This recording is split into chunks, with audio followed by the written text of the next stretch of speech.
먼 미국 땅에서 자식들을 잘 키워내고 열심히 사신 여러분들 정말 장하십니다. 안녕하세요. 전원주입니다. 전쟁도 가난도 겪은 우리 세대는 참 눈물겨운 세월을 살았죠. 아메리칸 드림을 이루기까지 여러분들의 세월이야 어떠셨겠습니까? 건강 관련 프로그램에 출연하면서 요즘 제가 깨달은 건요, 양 한 방을 잘 결합하는 게 최고의 건강 관리라는 겁니다. 클레버 케어, 메디케어 어드밴티지 플랜 아세요?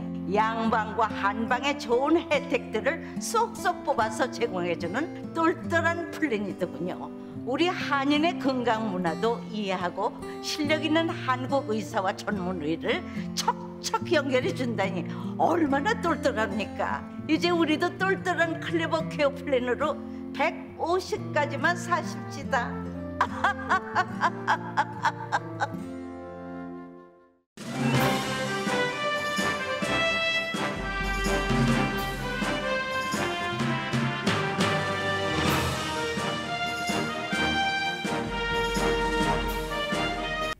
새봄 3월에는 여러분의 웃음이 활짝 피기를 라디오 서울이 응원합니다.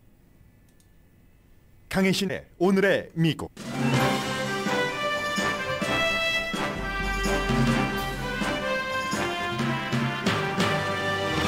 우크라이나 전쟁에서 남북 분단이 언급됐습니다. 바이든 대통령이 폴란드에서 한 우크라이나 관련 연설에서 푸틴은 권좌에 머물 수 없다고 마무리한 뒤 미국은 정권 교체를 뜻하는 게 아니라고 해명했습니다. 나토 동맹국 리더들은 푸틴을 의식해 바이든 말에 거리를 두지만 우크라이나의 전 대통령은 확실한 지적이라고 말합니다. 푸틴은 여전히 우크라이나 공격을 하고 있고 우크라이나 대통령은 국민의 생명을 지키기 위해서는 러시아에 양보할 뜻이 있다고 거듭 밝혔습니다. 젤렌스키 대통령의 이코노미스트와의 단독 인터뷰 내용은 이번 전쟁의 핵심과 선과 악의 대결을 보여줍니다. 과반수 이상의 미국인은 미국 경제가 나빠져도 우크라이나를 더 지원하고 러시아 경제 제재를 더 강하게 해야 한다고 생각합니다. 백악관은 오늘 억만장자에 대한 최저소득세 적용을 포함한 예산안을 발표합니다. 94회 오스카 시상식은 영화 코다와 애플 TV 드라마, 배우 윌 스미스가 키워드입니다. 가장 감동적인 장면은 지난해 조연상을 받은 윤여정 씨가 영화 코다로 남자 조연상을 받은 청각장애인 배우를 수화로 호명하고 수상자는 아버지에 대한 소감을 수화로 말한 순간입니다. 코비드-19은 두 번째 부스터샷에 대한 말들이 오고 가고 있으며 부스터샷을 못 맞는 사람에 대한 조치와 치료약에 대한 홍보가 중요한 시기입니다. 여러분 안녕하십니까? 오늘의 미국 강혜신입니다. 네, 역사적으로 대단한 그 소설과 또 역사적으로 그 대단한 스포츠의 기록이라고 할까요? 스포츠 장면이라고 할까요? 그런 것들을 좀 생각하게 됐습니다. 주말에요. 극도의 긴장이 너무나 아슬아슬해서 스포츠, 특히 이제 개인기에 있어서의 스포츠를 부담스러워하는 사람도 많습니다. 그러나 그러한 사람들도 우크라이나 사태는 더 아슬아슬하고 더 긴장이 있지만, 극도의 긴장이지만 내가 지켜봐 주지 않으면 어떻게 되는가 하는, 안 보면은 안 될 것 같은 뭐 일종의 미안한 마음, 이런 것도 있고, 또 인간이 어떤 것을 결정적인 순간에 선택해야 되는가 하는 생각, 또 소설이라고 보면은 그 소설을 손에 쥐고 놓지 못하는 그런 것이지만, 그리고 그릇 같은 소설을 읽을 수 있는 것이 행운이라고도 생각하겠지만, 이게 현실이라는 면에서 너무나 그 뉴스를 전해드리는 저로서도 그렇고 또 뉴스를 접하는 여러분들로서도 이 전쟁에 대해서 많은 정말 생각을 하게 되는 그런 그 아픔, 뭐 부담, 이런 것들이 인간으로서의 의무, 그런 마음들이 조금 있고, 저는 또 뉴스를 전해드려야 되는 부담감이 있기 때문에 이 내용을 24시간 뭐 일주일에 7일을 계속 그 팔로우업을 해야 되는, 더 정확하게 또 더 깊게 파악을 해야 되는 그런 의무감 때문에 아주 제가 우크라이나 속에 들어가서 살고 있습니다. 어쨌든 지금 현재로서는 우크라이나가 그 북쪽에서 그 승리를 하고 있다고 하고, 주말에 그 러시아가 우리의 원래 목표는 우크라이나 전체가 아니었다. 원래 그 분리주의자들 이곳을 보호하는 것이었다라고 얘기를 하면서 아마 현실 파악이 됐는가 보다. 우크라이나를 전체 가질 수 없다는 이런 얘기들도 나왔습니다. 그리고는 그 국가정보국장이 우크라이나 국가정보국장이 러시아가 우크라이나를 한반도 한국처럼 한국의 남북한처럼 분단하려고 한다 하는 말을 했습니다. 국가 전체를 먹어치울 수 없다는 걸 알고 한반도 시나리오로 향하고 있다는 아주 중요한 이유들이 있다라고 얘기를 하면서 일단 그 점령된 영토 그리고 점령되지 않은 영토를 분리를 해서 러시아가 점령한 영토를 단일 국가로 시도를 하고 우크라이나에 한국을 만들겠다. 남북으로. 이런 것이 우크라이나의 정보국장의 얘기였는데 사실은 뉴스가 너무 많아서 여러분들께 전해드리지 못해서 그렇지 이 내용은 한 열흘 아니면 2주일 전쯤에 우크라이나 젤렌스키 대통령이 노스코리아, 사우스코리아 이런 얘기 그리고 노스코리아와 같은 그 같은 행위를 하는 그 푸틴이라는 말을 이미 했었습니다. 그리고 이게 이렇게 주목이 되고 현재로서는 이렇게 갈 가능성도 높아 보입니다. 오늘은 제가 한 2분쯤 있다가 볼로디미르 젤렌스키 대통령이 이코노미스트와 단독 인터뷰한 내용을 전해드리겠는데 그 내용은 지금 우크라이나 전쟁의 핵심이 무엇이고 그리고 그에 대해서 여러 가지 조치도 취하고 대처도 하고 있는 나토 그 소속 국가들을 여러 그룹으로 나뉘었습니다. 예를 들면 겁쟁이 그룹, 비겁한 그룹, 실용주의 그룹 뭐 이런 형태로요. 그런 것을 전해드리겠고 또 하나 지금 굉장히 중요하게 나온 것은 바이든 대통령이 수요일, 목요일, 금요일, 토요일 이렇게 폴란드를 방문을 하면서 금요일까지군요. 사흘 동안 유럽을 방문을 하면서 마지막에 하이라이트가 물론 폴란드 지역에서 우크라이나 그 난민 마리우폴 지역에서 온 어린이도 껴안고 이런 것도 보여줬는데 난민들도 만났는데 결정적인 것은 깜깜한 밤에 폴란드의 왕궁에서 야외에 그 연단을 설치하고 많은 사람이 모인 가운데 굉장히 격정적으로 연설을 했습니다. 왜 세계가 우크라이나 편에 서야지 되는가. 그런데 맨 마지막에 푸틴은 그 권좌에 있을 수 없다. cannot remain in power라고 얘기한 이 부분에 대해서 굉장히 그 해석들이 많고 왜냐하면 그 이전에 미국의 린지 그레이엄 연방공화당 상원 의원이 누군가가 그 러시아 내부에서 푸틴을 제거하지 않는가 이러한 것도 얘기를 했고 그것은 곧 힘이 강한 미국이라는 나라가 어떤 한 나라의 러시아의 정권 교체를 시도하려는 이런 것에 대한 언급이기 때문에 이슈가 됐었는데 바이든 대통령이 직접 그 말을 했습니다. 워싱턴 포스트가 거기에 대해서는 애드립이었다고 저는 원고에 있었던 것으로 생각을 했거든요. 왜냐하면 한 27분 정도 되는 연설 가운데서 맨 마지막 문제였습니다. 푸틴을 블라디미르 푸틴이라고도 하지 않고 this man 하면 누구나 다 알아듣죠. cannot remain in power라고 얘기를 했었기 때문에 이제 그 당연히 이건 원래 써 있었던 것이다. 왜냐하면 또 폴란드 대통령과 바이든 대통령이 회담을 하고 있는데 바로 폴란드에서 한 70km 정도 떨어진 곳에서 러시아가 미사일을 5발을 발사했습니다. 바이든을 향한 것이겠죠. 그래서 이제 이런 말을 했고 이게 이제 그 애드립이었다 하는 것이었고 백악관에서는 정권 교체를 의미하는 게 아니라 러시아가 이웃 나라들을 침공해서는 안 된다는 그런 뜻이다라고 했습니다. 미국 내부에서는 여러 가지 얘기들이 있지만 공화당 의원의 말을 하나를 말씀을 드리자면은 공화당의 오하이오주가 지역구인 그 라포트먼 의원이 말 실수가 있었지만 그 실수라고도 보는 거예요. 그렇지만 파워풀했다. 그러면서도 이거 러시아의 블라디미르 푸틴이 이용할지도 모르겠다. 이거 봐라. 미국이 정권 교체를 하려고 한다고 남의 나라에 이런 그 양쪽의 의견이 있고 나토 국가들은 조금 거리를 두는 그런 모습입니다. 임마누엘 마크롱 대통령은 푸틴과 요즘 자주 만나고 있습니다. 원래도 좀 친했습니다. 서로의 별장을 왔다 갔다 하면서 잘 어울리고 하기도 했고 이번에는 그 중재 역할을 한다면서 자주 몇 번 만나고 전화 통화도 자주 자주 하는데 그런 말은 나 같으면 안 쓸 것이다. 대화를 해야지 되는데 푸틴과 이 목적 자체가 전쟁을 스탑하는 것이지 푸틴을 제거하는 것이 아니지 않는가라고 얘기를 했고 독일의 올라프 슐츠 총리도 정권 교체가 목표가 아니다라고 했습니다. 영국은 총리가 말한 건 아니고 한 그 장관이 러시아 사람들이 결정할 일이다라고 얘기를 했고요. 그리고 그러나 전 우크라이나의 대통령은 바이든 말이 맞다. 빅터 유스텐코 이 사람은 2014년도에 그러니까 젤렌스키 그 전에요. 대통령 선거 캠페인을 할 때 러시아가 자신을 독살하려고 했다라고 얘기를 한 사람입니다. 우크라이나 사람들은 바이든의 푸틴은 그 자리를 계속 지킬 수 없다. 그 자리에 있어서는 안 된다. 이런 말이잖아요. 결국은 그 말이 그 말이잖아요. 캔낫이라고 썼지만 해서 우크라이나 사람들은 그 말을 듣기를 오래 기다렸다. 이런 얘기를 했습니다.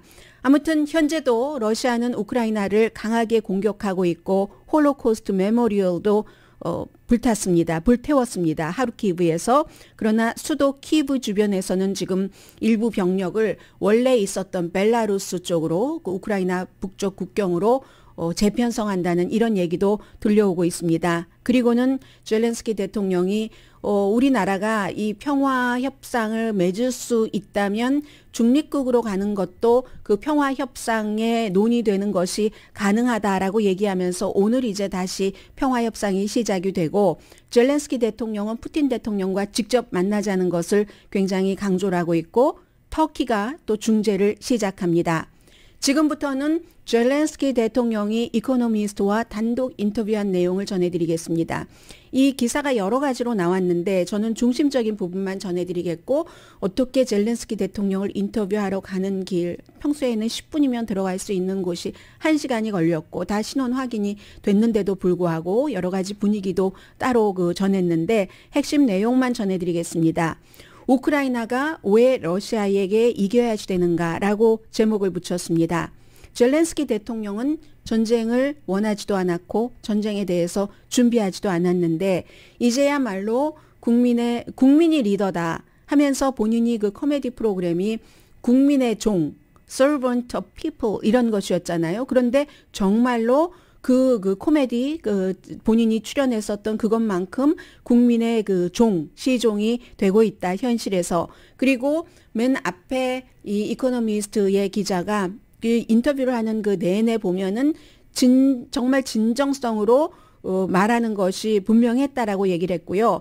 러시아 사령관들의 비인간성을 많이 지적을 했다고 말합니다. 그 비인간성이라는 게 같이 침략을 해서 전투를 하는 부하들이 숨졌는데도 시신을 거두지도 않고 심지어 어떤 그 우크라이나 도시에서는 그 시신이 아무데나 버려져 있으니까 매장은커녕 그냥 길바닥에 버려져 있는 거예요. 그래서 우크라이나 군인들이 숨을 쉬기가 힘들 정도라고 말한다. 그에 비해서 우리 우크라이나의 군인과 자원봉사자들은 정말 대단하다. 마리우폴을 떠날 수 있는데 군인들이 떠나지 않았다. 도망치지 않았다는 거예요. 내가 거기에 있으라고 명령하지 않았고 시킨다고 되는 것도 아니고 시킬 수도 없는 그런 상황에서 우크라이나 군인들이 마리우폴이라는 지금 80% 이상이 파괴된 곳을 떠나지 않고 있는 것은 같이 전투를 치른 전우가 전투를 치르다가 다쳤는데 그 다친 전우를 돌봐야지 되기 때문에 그리고 아직 다치지 않고 피신하지 않았거나 피신하지 못한 시민들을 지켜야지 되기 때문에 우크라이나 군인들은 자발적으로 그 전쟁 안에서 도망치지 않는다는 것. 이게 러시아의 사령관들과 우크라이나 군인의 근본적인 차이라고 말합니다. 그래서 이코노미스트의 기자가 블라디미르 푸틴과 볼로디미르 젤렌스키는 모국어가 다 러시안이지만 하고 있는 언어가 다르다고 얘기를 하고 있습니다. 푸틴의 삶은 아주 싸구려고 취하다라고 표현했습니다. 측은지심이 설 자리도 없고 이건 이제 젤렌스키가 얘기를 한 거예요. 우크라이나라는 한 그 주권 국가가 푸틴의 마음에는 설 자리가 없다는 겁니다. 푸틴의 머릿속에는 우크라이나가 자신의 것일지 모르지만 아마도 푸틴이 지난 30년 동안 벙커에서 살았던 것 같다. 세상이 변했다는 거죠. 우크라이나가 러시아로부터 독립하고 30년의 세월이 흘렀다는 것을 말해주고 있습니다. 푸틴에게 힘은 폭력, 피를 보고 비위가 상하는 사람은 약한 사람이라고 푸틴은 얘기를 하는데 그게 바로 러시아 군대가 2024년 돈바스 지역을 가져가고 점령할 때 막 정말 그렇게 썼다는 거예요. 만일 인간적인 게 약점이라면 푸틴에게는, 젤렌스키에는 그 인간적인 게 강점이라고 얘기를 합니다. 그렇기 때문에 미국 펜실베니아 애비뉴에 우크라이나 기가 나부낀다고 얘기를 하고 우크라이나 보통 사람들이 맨손으로 탱크를 막고 이 점도 젤렌스키 대통령이 얘기를 합니다. 내가 그걸 얘기를 한다고 사람들이 할 수 있겠는가? 어떻게 그런 것을 지시할 수 있겠는가? 이 전쟁이 어떻게 끝날 것인가에 대해서는 단호하게 우크라이나의 승리라고 답했습니다. 왜냐하면 우리의 땅, 우리의 조국, 우리는 독립국가이기 때문에. 그렇지만 정신만으로는 싸울 수 없다고 강조를 합니다. 서구의 지원이 필요하다는 건데 러시아의 무기가 너무너무 강하기 때문에 서구가 어느 나라가 자신들의 국가에서 일어나는 전쟁이 아니니까 상황 봐가면서 몇 주일 전에 어떤 무기 보내줄게 하는데 그것으로서 안 된다고 얘기를 합니다. 러시아가 탱크로 길을 점령하고 있는데 농담 비슷하게 얘기하자면 탱크 트래픽이다. 지금 우크라이나 도시에는 이렇게 얘기를 하면서 나토의 국가들의 지금 그 우크라이나 전쟁에 대해서 대하는 그 태도, 그 국가의 성격을 이번 전쟁에 대해서 구분을 했습니다. 5가지 그룹으로 구분을 했는데 첫 번째는 이 전쟁이 오래가도 상관하지 않는 나토 멤버 국가. 이 국가들은 어차피 오래가면 러시아도 지칠 테니까. 이건 젤렌스키 대통령이 얘기하기를 우크라이나 대통령이 얼마나 숨져도 상관하지 않는다고 얘기하지 않았습니다. 우크라이나 국민들이 얼마나 더 많이 숨진다는 것을 뜻한다는 그런 그룹이고 두 번째는 빨리 끝내기를 원하는 그룹. 이 그룹들은 러시아 마켓을 생각하면서 경제적으로 러시아와 교류해야 되는 게 있기 때문에 굉장히 현실적으로 생각한다는 그룹이고 세 번째는 러시아에 나치즘이 있다는 것을 인정하고 우크라이나가 이기길 원하는 그룹. 네 번째는 작지만 진보적인 국가들, 전쟁이 빨리 끝나서 사람 우선으로 생각하는 국가들, 조금이라도 덜 다쳤으면 좋겠다 하는. 다섯 번째는 이 전쟁에 대해서 좀 당혹스러워하는 국가들, 어떤 방법으로든 평화를 원하는 특히 러시아 연방 국가들, 이제 공격을 당할 가능성이 높은 우크라이나 다음에 그렇게 구분을 했습니다. 미국과 영국에는 고맙다고 했고 미국 그 내부에 여러 가지 정치 기류가 있음에도 불구하고 바이든 대통령이 잘해주고 있다고 고마워했습니다. 독일은 마지 못해서 이제 노드 스트림 2 같은 것도 일단 중지를 했지만 지금도 여전히 러시아와 우크라이나 사이에서 균형을 이루려고 하는 거. 이것도 경제적인 입장에서 그러는 거죠. 돕기는 돕는데 어디까지 돕고는 이만하면 됐다 하면 손을 떼는 타입. 프랑스의 임마누엘 마크롱 대통령을 가장 말하자면 비난한 것이나 마찬가지예요. 임마누엘 마크롱 대통령은 프랑스 탱크를 안 주는데 긴 말할 것 없다. 이유는 푸틴이 무서워서 그렇다라고 얘기를 했습니다. 제재에는 구멍이 있다고 했습니다. 왜냐하면 러시아의 그 국영은행 같은 경우가 유럽과 그 오일 제재를 지금 하지 못했잖아요. 오일 관련 그런 그 결제 수단을 국영은행이 하고 있는데 그걸 제재하지 않았기 때문에 이 그 스위프트 코드 같은 거 국제 달러 시스템 사용하는 것에 가장 큰 타격은 러시아가 지금 피하고 있다는 겁니다. 우크라이나의 승리는 어떤 모습이겠는가 하는 질문에 대해서는 좀 잠시 멈추고 나서 승리라는 것은 이번에 다 각 나라마다 다르잖아요. 미국이 다르고 생각하는 것들이 해서 푸틴의 승리는 우크라이나를 많이 파괴하고 사람을 숨지고 자유를 뺏는 것이지만 그게 종교적이든 이데올로기 바탕이든 이 젤렌스키로서의 승리는 가능한 한 많은 사람을 구하는 것이라고 했습니다. 땅도 중요하지만 결국 땅은 영토 아니냐. 랜드는 랜드, 테리토리 아니냐. 금이 그어지는 그런 것 아니냐. 그리고 생명은 생명이다. 땅을 포기하지 않고 사람을 지킬 수 있다면 좋지만 어쩌면 그것은 지금 불가능한 일인지도 모른다. 언제 어떻게 끝날지 모르지만 우리가 이겨서 우크라이나에 다시 생명이 전처럼 생활을 할 수 있도록 할 것이다라고 얘기를 합니다. 그리고 이코노미스트는 다시 전쟁이 시작된 그날 푸틴은 어디 있었는지 아무도 모르지만 젤렌스키는 분명히 아이들 2명과 와이프와 집에 있었고 폭탄 터지는 거 들었고 그 이후에 요새라고 불리는 곳에서 뭐 모래도 쌓고 모래주머니도 쌓고 탱크로도 딱 그 보호해주는 그런 곳에서 있지만 이 사람이 그동안 용감하다 이런 얘기를 많이 하지만 젤렌스키 자신은 나는 용감한 게 아니다. 할 일을 한 것이고 용감하려고 척 프리텐드 하는 것도 아닌 것 같다. 예상하지 못한 전쟁을 맞았을 때 어떻게 해야 될지 모를 때 가장 중요한 것은 정직한 것이라고 생각한다. 정직하게 국민들에게 얘기를 했고 나는 영웅도 아니고 내가 정직하게 얘기를 하고 할 수 있는 최대한을 하니까 국민들이 나를 믿었고 내가 더 나은 사람으로 더 큰 사람으로 보이려고 할 필요도 없다. 말하자면 연기자지만 저도 처음에 이 사람이 연기를 잘하죠 라고 했지만 연기할 시간도 없다는 거예요. 이 전쟁의 이 시간 속에서.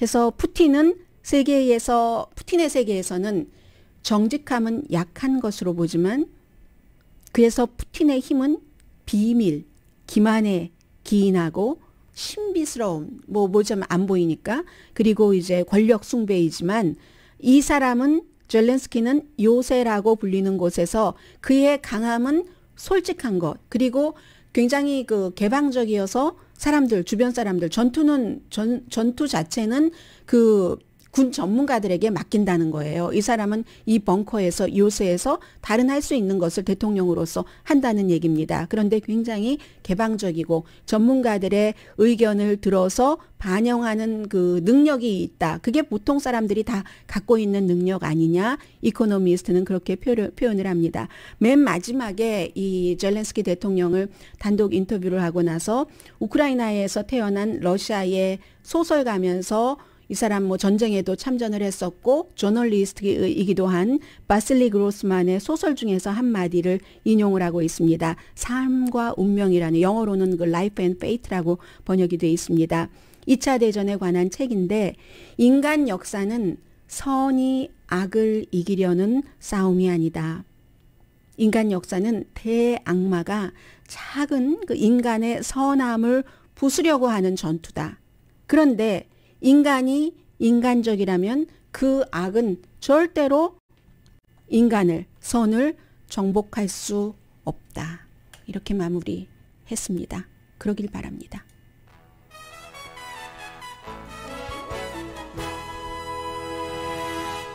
오늘의 미국은 전문가가 추천하는 이민법, 가정법 전문 제인정 종합법률사무소, 코지다운 갤럭시 이불은 잠이 솔솔 오게 하는 기능성 거위털 이불, 거위털 이불 전문회사 코지다운, 친절하고 자세한 상담으로 절개를 최소화하는 복강경 수술 전문 장지아 외과, 매일 아침 재래식으로 직접 만드는 검정콩 생순두부, 수라원 순두부, 더마지 울세라 MRT 특별 패키지로 여러분의 아름다움을 찾아드리는 미러클 레이저 클리닉, 차원이 다른 샴푸형 흰머리 염색약 수화연을 핫세일 중인 한국 홈쇼핑 공동후원입니다. 잠시 뒤에 제가 어떤 이슈를 가지고 올까요? 잠시 뒤에 뵙겠습니다.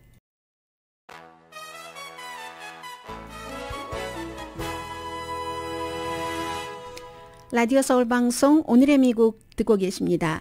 94회였었죠. 그 아카데미 시상식, 오스카 시상식은 이게 꼭 영화만의 잔치가 아니고 그 아카데미 그 시상식이라든가 뭐 영화 자체에도 그렇고 세계의 어떤 흐름이라든가 아니면 그 지금의 그 트렌드라고 할까요? 그런 것들이 전부 그 반영됩니다. 최근에는 정치도 많이 반영되고요. 뭐 어제도 부분적으로 그런 면이 있었습니다만은 그래서 매년 그 아카데미 시상식은 뉴스에서 굉장히 많이 영화가 아닌 영화 외적으로도 다뤄지고 있는데 저는 오늘 우선 어제의 굉장히 94회 아카데미 시상식은 이것으로 기억될 것이다. 사실은 더 중요한 면이 있지만 그런 부분을 전해드리고 그리고 그 영화적으로 중요한 것. 그런데 영화적으로 중요한 것이 또 다른 그 흐름 트렌드라는 것이 있어서요. 애플 그 플러스 드라마 같은 것 넷플릭스와 비교해서 그리고는 또 여자들이 굉장히 상을 많이 받았고 사회적인 어떤 추세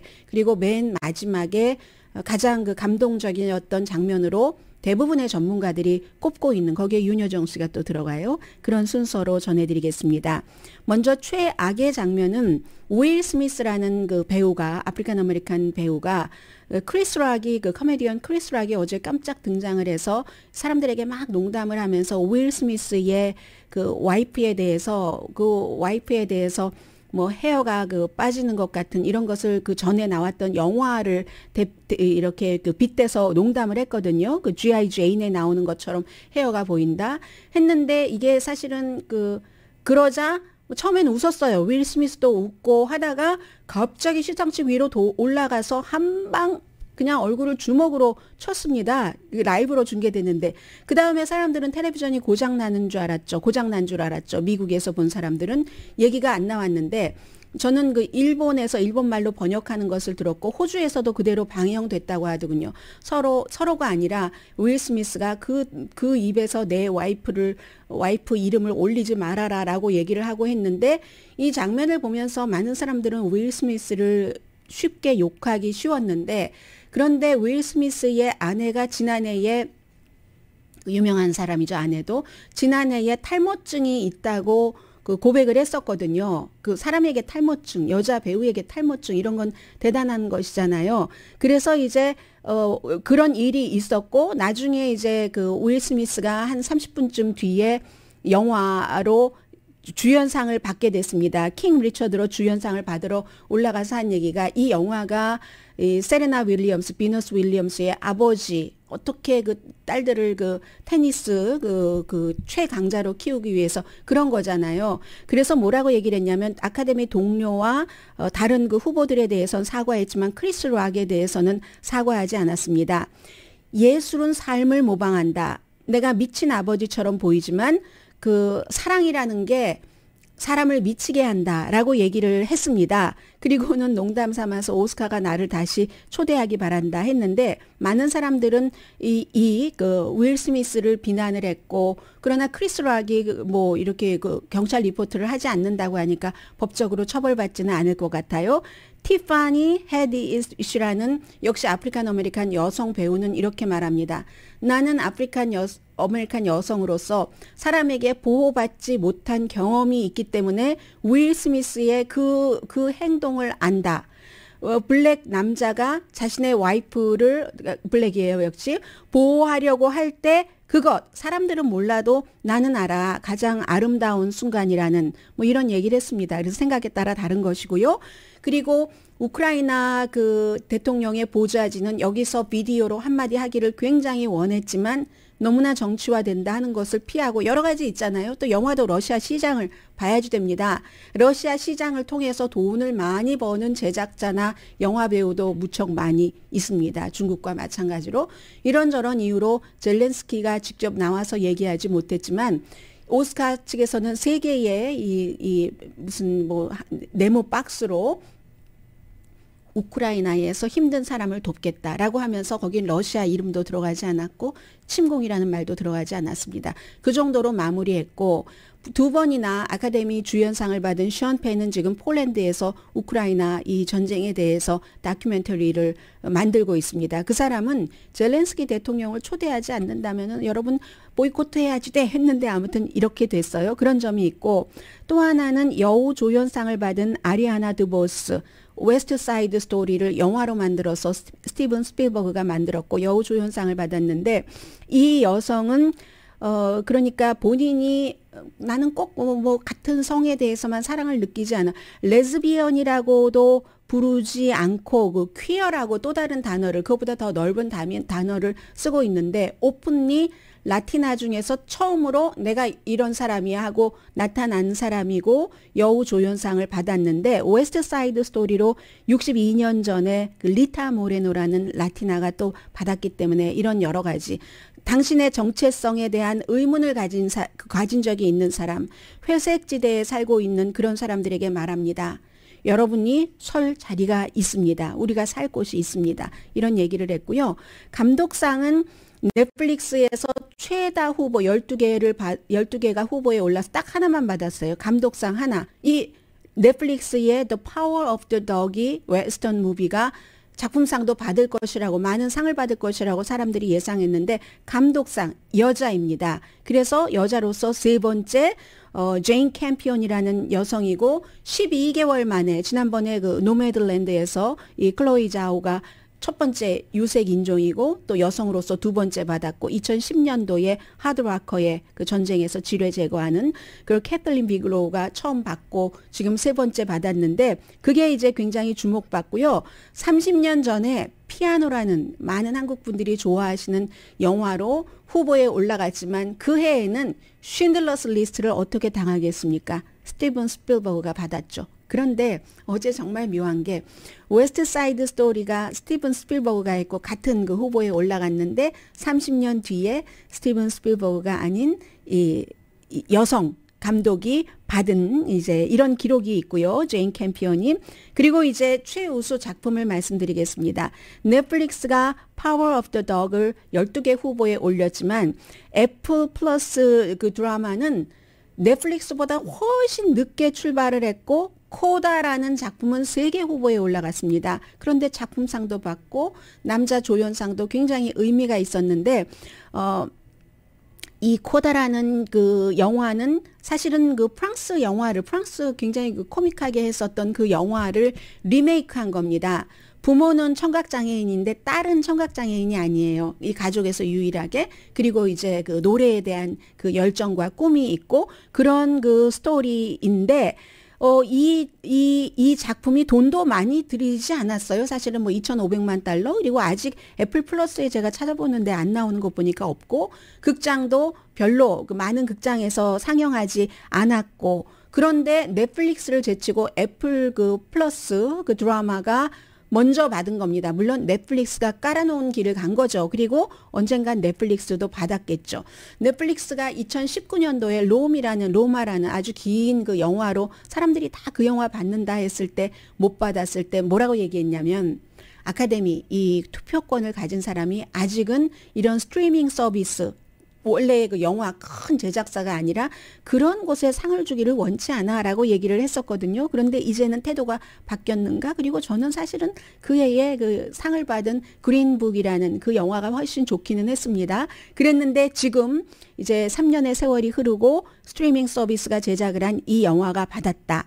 그리고 최고의 장면은 윤여정 씨가 그 우선 등장할 때부터 저는 좋았습니다. 왜냐하면 그 이슬람이나 다른 쪽에서 미국이나 서구의 여성들이 너무 옷을 많이 벗고 다니는 것을 비난하는 것을 저는 이해를 합니다. 그렇게까지 벗을 필요가 있는가? 영화 배우들이 정말 가슴 반쪽을 노골적으로 다 드러내는 게 아무렇지도 않잖아요. 어제도. 그런데 그 윤여정 씨가 아주 그 검은색 단정한 그런 검은색 드레스를 입고 이 코다에서 아버지 역할을 맡은 트로이 코처라는 53세 정말 청각장애인이기 때문에 연기를 하기 힘들고 밥도 제대로 못 먹고 하면서도 꿈을 잃지 않고 연기를 한 사람입니다. 아버지 역할을 해서 조연상을 받았는데 호명하면서 수화를 배워서 윤여정 씨가 이제 수화로 그 사람을 그 부르고 한 거예요. 그랬더니 이 그 수상자가 나와서 트로이 코처가 나와서 역시 그 수화로 얘기를 하는데 아버지에 대해서 얘기를 합니다. 아버지가 사고를 당하셔서 더 이상 수화를 하실 수가 없는 거예요. 그런데 그 아버지에게 아빠, 데드라고 53세가 됐는데도 아버지에게 데드, 아빠에게 전 너무너무 많은 걸 배웠어요. 하면서 아빠 언제나 사랑해요. 아빠가 저의 영웅이에요. 이렇게 얘기를 했거든요. 이렇게 얘기했을 때 같이 같이 연기를 했던 엄마 역할을 한 여배우는 전에 다른 역할로 아역 때부터 아역 배우를 시작했는데 다른 역할로 여우 조연상을 최초의 청각 장애인으로서 받았거든요. 그래서 이번에는 최초의 남자 이 청각 장애인 그리고 최초의 남자 청각 장애인 조연상 수상자가 됐는데 그 장면을 저도 그렇게 봤고 가장 많은 사람들 그 윤여정 씨는 그 푸른색 요즘 많이 다는 파란색 핀을 그 검은색 드레스에 달고 왔고요. 그래서 그 장면과 이제 이 윌 스미스가 크리스 락을 그냥 한 방 때린 그 장면이 94회 아카데미에서 가장 기억될 장면으로 보입니다.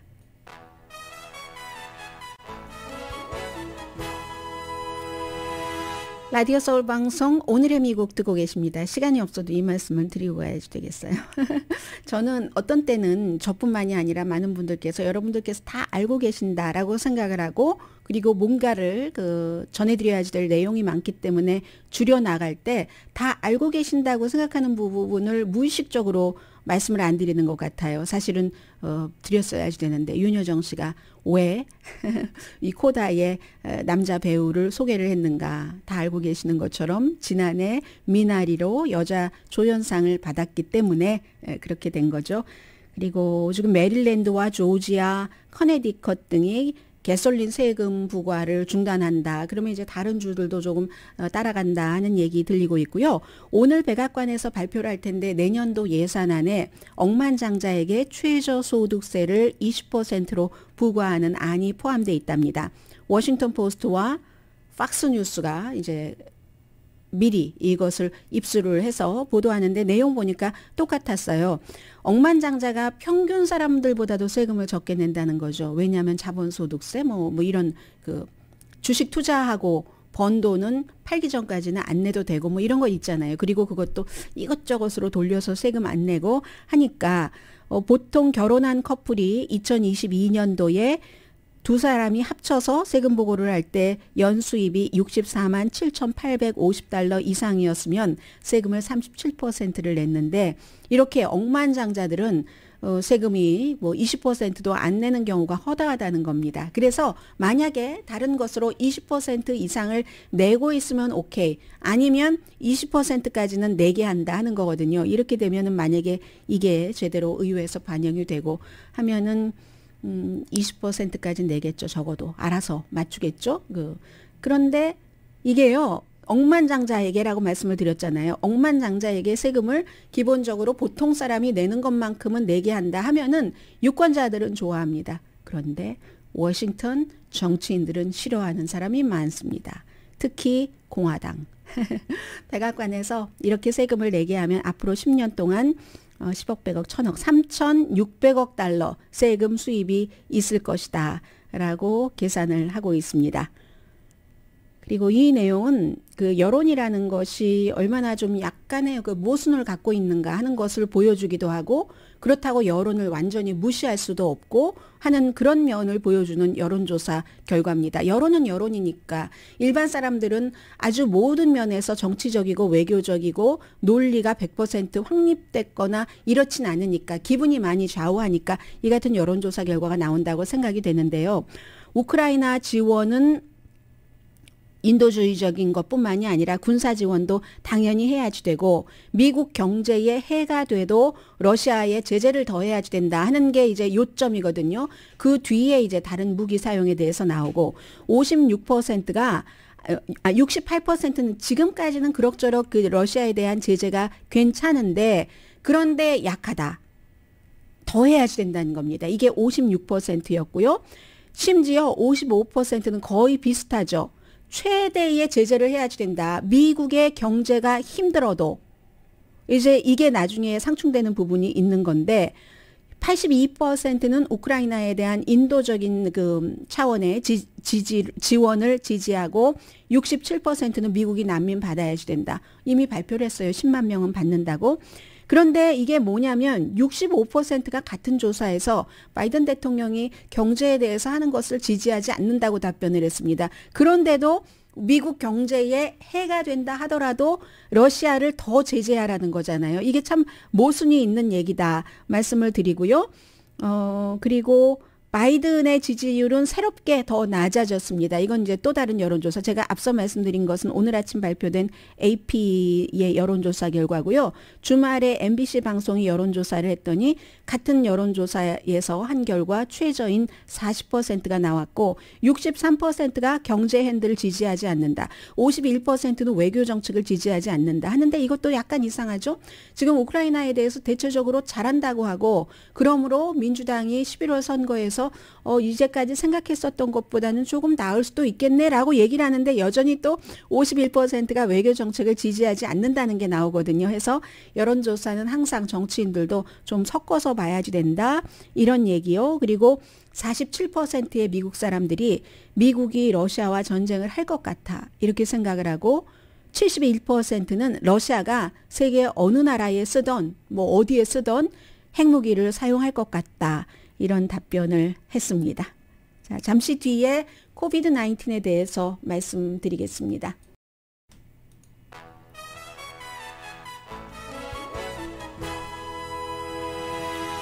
라디오 서울 방송 오늘의 미국 듣고 계십니다. 네, 질병통제국이 나이 드신 분들에게는 두 번째 부스터샷 접종을 권고할 것이다는 뭐 이런 내용들이 지금 나오고 있고요. 코비드 19에 대해서는 지금부터 4가지를 말씀을 드리겠습니다. 생각을 해야지 될 그런 부분은 뉴욕타임즈의 기자가 오늘 아침에 정리를 한 것인데, 당연히 이제 부스터샷 지금 말씀을 드렸고요. 첫 번째가 그것이고, 더 많은 부스터샷. 두 번째는 만약에 지금 부스터샷을 계속 강조를 해서 말씀을 드리고 있습니다만, 그럴 때마다 맞지 못하시는 분들은 짜증나실 것 같아요. 여러 가지 이유로 암 치료를 받으신다거나 아니면 뭐 장기를 이식하신 그런 분들도 계시잖아요. 면역성이 굉장히 약하고 아무튼 면역성을 만들어낼 수도 없고 이런 여러 가지 그런 분들, 효력이 맞아도 효력이 아주 약하신 이런 분들에게는 정부 기금으로 이브쉴드라는 에스트라제네카가 제조하는 이런 게 있어서 이게 몇 개월 정도 보호를 한다고 하거든요. 지금 정부에서 굉장히 많이 주문을 해놨는데, 주문해 놓은 것의 80%가 사용되지 않고 창고에 있거나 제약회사나 병원에 있답니다. 기본적으로는 일반 사람들이 에스트라제네카에서 만든 이 면역성이 약한 사람들에게 몇 개월 이렇게 예방을 해준다는 백신처럼, 이걸 모르고 일반 사람들은 의사도 처음이기 때문에 권해야 되나 말아야지 되나, 그리고 어떤 병원은 아끼느라고 이거 정말로 줘야지 될 사람한테 줘야지 된다. 이런 여러 가지 이유로 말하자면 이게 권고가 가이드라인이 충분히 제대로 되지 않았다 하는 거잖아요. 그래서 연방정부가 주정부나 병원과 의사, 환자 그룹과 지금 이 일을 하고 있다고 하고요. 세 번째는 감염되고 나서의 치료입니다. 팩슬로비드가 아주 심하게 아픈 것은 막는다고 하잖아요. 감염 증상을 딱 느끼고 나서 바로 이제 이 치료제를 쓰면, 그런데 이것도 사람들이 잘 모른다는 거죠. 아무튼 그러니까 감염이 됐다 하면은 빨리 의사에게 얘기를 해서, 물론 이 치료제는 좀 위험한 사람에게만 허용이 됩니다. 그리고 대체적으로 이제 65세 이상으로 기저질환이 있는 그런 분들께 허용이 되죠. 그런데 이제 대부분은 부스터샷까지 맞으면은 괜찮다고는 하지만 이 치료약 자체가 아직 충분하지 않습니다. 최근에 좀 늘어났다고는 하지만, 그러니까 건강한 젊은 사람들이 이 치료약 처방전을 의사 선생님들이 써줘서 맞게 되면은 그것으로 치료를 하게 되면은 정말 필요할 때 다른 사람이 못 쓸 수도 있다 하는 것도 있지만, 그 같은 감염되고 나서 직후에 쓸 수 있는 치료약이 있다는 것. 그리고 네 번째는 여전히 마스크입니다. 마스크를 다 벗게 됐지만 병원이라든가 양로원이라든가 이런 곳은, 그리고 누군가가 본인도 코비드에 감염되고 나서 회복이 됐다 하더라도 일정 기간은 직장이나 학교로 돌아가잖아요. 다른 사람을 위해서 마스크를 써줄 것, 그리고 특히 몸이 약하거나 하신 분들은 질 좋은 마스크를 쓰시는 것, 이런 것들을 우리가 지금 신경을 써야지 될 그럴 시점입니다. 오늘의 미국은 전문가가 추천하는 이민법, 가정법 전문 제인정 종합법률사무소 코지다운 갤럭시 이불은 잠이 솔솔 오게 하는 기능성 거위털 이불 전문회사 코지다운, 친절하고 자세한 상담으로 절개를 최소화하는 복강경 수술 전문 장지아 외과, 매일 아침 재래식으로 직접 만드는 검정콩 생순두부 수라원 순두부, 덜마지 울세라 MRT 특별 패키지로 여러분의 아름다움을 지켜드리는 미러클 레이저 클리닉, 차원이 다른 샴푸형 흰머리 염색약 수화연을 핫세일 중인 한국 홈쇼핑 공동 후원이었습니다. 10시에 좋은 아침, 좋은 하루 방송됩니다. 이제 바이든 대통령도 내가 이 남자는 권좌에 있으면 안 되라고 말한 게 정권 교체를 말하는 건 아니라는 얘기 많이 나오고요. 서방 세계는 자유냐 자유무역이냐 둘 중에서 하나를 선택을 해야 될 시점인 것 같습니다. 러시아와 무역해서 이득 보는 것도 있고 하니까 이렇게 하는데 그렇게 해서 여기까지 왔는데 그러다간 자유를 잃어버릴 수도 있다는 것. 크림반도 점령하고 나서 그 생각 때문에 그렇게 못했었던 거잖아요. 이게 꼭 정치에만 적용이 됩니까? 외교에만? 우리들도 마찬가지죠. 두 가지 다 가질 수는 없는 겁니다. 강혜신이었습니다.